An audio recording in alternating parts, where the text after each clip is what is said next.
ଅନେକ ଅନେକ ଶୁଭେଚ୍ଛା ଓ ଅଭିନନ୍ଦନ ବନ୍ଧୁଗଣ। ମୁଁ ଦୀନବନ୍ଧୁ ସାହୁ।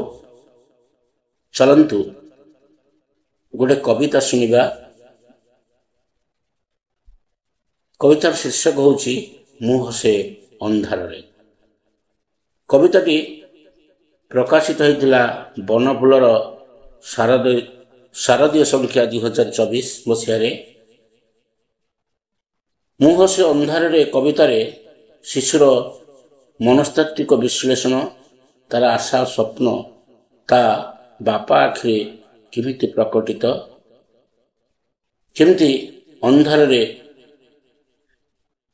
ହସ ମାଡ଼େ, ଯାହା ତା ପ୍ରତିଭା ପାଇଁ ଏକ ମୂଲ୍ୟାୟନ।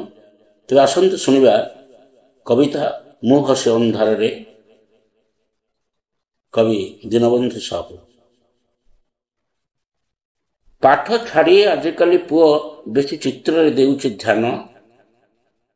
ପାଠ ଛାଡ଼ି ଆଜିକାଲି ପୁଅ ବେଶୀ ଚିତ୍ରରେ ଦେଉଛି ଧ୍ୟାନ, ଯେମିତି ଚିତ୍ର ଆଙ୍କିବା ତାର ଖେଳ ଓ ଜୀବନ। ପୁଅ ଆଙ୍କିଛି ମୟୂର ପୁଚ୍ଛ, ବଂଶୀ, ଖୋଲା ପଞ୍ଜରରୁ ଉଡ଼ି ଯାଉଥିବା ପକ୍ଷୀ। ପୁଅ ଆଙ୍କିଛି ମୟୂର ପୁଚ୍ଛ, ବଂଶୀ, ଖୋଲା ପଞ୍ଜରରୁ ଉଡ଼ି ଯାଉଥିବା ପକ୍ଷୀ। ଢେଉ ଢେଉକା ପାହାଡ଼ରୁ ସୂର୍ଯ୍ୟୋଦୟ ଓ ଆକାଶରେ ଭେଳା ଭେଳା ମେଘର ଭସାଣି। ଝଡ଼ରେ ଦୋହଲୁଥିବା ବାୟାବସାର ଦୋଳି, ବିଜୁଳି ତାରର ଏକଲା ଚଢ଼େଇ, ଏପରିକି ମାସ୍କ ପିନ୍ଧା ନିସଙ୍ଗ ମଣିଷର ମୁହଁ ଉଠାଣି।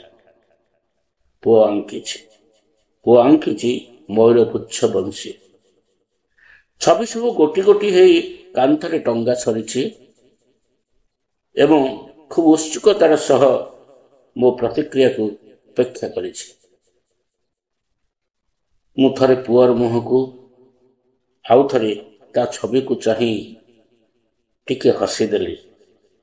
କହିଲି, ଭଲ ଭଲ, ସତରେ ଖୁବ୍ ସୁନ୍ଦର ହେଇଛି।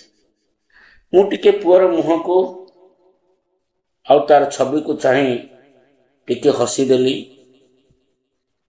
ଏବଂ କହିଲି, ଭଲ ଭଲ, ସତରେ ଖୁବ୍ ସୁନ୍ଦର ହେଇଛି। ହେଲେ କହିପାରିଲିନି, ପାଠ ନ ପଢ଼ି ଏ ଛବି ଆଙ୍କିଲେ କ'ଣ ହବ?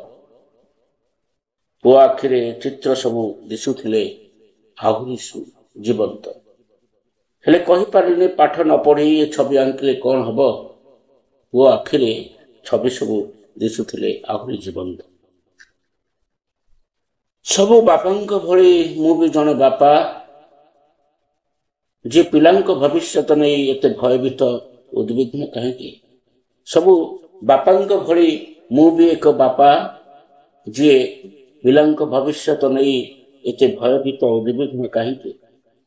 ସତେ ଯେମିତି ମୋ ମୁଣ୍ଡ ଉପରେ ମାଡ଼ି ବସିଛି ଦୁନିଆର ଯେତେ ସବୁ ଚିନ୍ତା। ସତେ ଯେମିତି ମୋ ମୁଣ୍ଡ ଉପରେ ମାଡ଼ି ବସିଛି ଦୁନିଆର ଯେତେ ସବୁ ଚିନ୍ତା। ସମୟ ଗଡ଼ି ଚାଲେ ତା ବାଟରେ, ଦିନ ଯାଇ ରାତି ଆସେ, ଅନ୍ଧାରରେ ଆହୁରି ଗାଢ଼ ହୁଏ। କ୍ଳାନ୍ତ ମନ ଓ ଅବଶ ଦେହ ନେଇ ମୁଁ ଲୋଟି ପଡ଼େ, ଆଉ ଉଜ୍ଜଳି ଉଠେ ହଳେ ଆଖି ବହଳ ଅନ୍ଧାରରେ। ସମୟ ଗଡ଼ି ଚାଲେ ତା ବାଟରେ, ଦିନ ଯାଇ ରାତି ଆସେ, ଅନ୍ଧାର ଆହୁରି ଗାଢ଼ ହୁଏ। କ୍ଳାନ୍ତ ମନ ଓ ଅବଶ ଦେହ ନେଇ ମୁଁ ଲୋଟି ପଡ଼େ, ଆଉ ଉଜ୍ଜଳି ଉଠେ ହଳେ ଆଖି ବହଳ ଅନ୍ଧାରରେ। ଝରକା ଫାଙ୍କରେ ଆକାଶ ଝୁଲେ ସ୍ଲେଟ ପରି। ଝରକା ଫାଙ୍କରେ ଆକାଶ ଝୁଲେ ଗୋଟେ ସ୍ଲେଟ ପରି।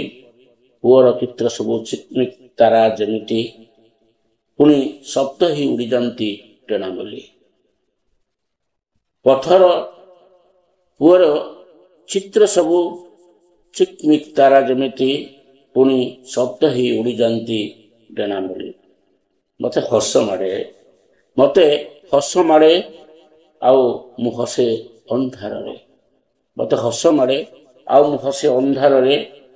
ଅନ୍ଧାରରେ ଜଣେ ହସିଲେ କେମିତି ଦିଶେ? ମତେ ହସ ମାଡ଼େ, ମୁଁ ହସେ ଅନ୍ଧାରରେ ହସିଲେ ଜଣେ କେମିତି ଦିଶେ, ଯଦିଓ ବା ମୁଁ ଆଦୌ ଜାଣିନି। ମତେ ହସ ମାଡ଼େ, ମୁଁ ଅନ୍ଧାରରେ ହସେ। ହଁ, ମତେ ହସ ମାଡ଼େ, ମୁଁ ଅନ୍ଧାରରେ ହସେ। ଧନ୍ୟବାଦ।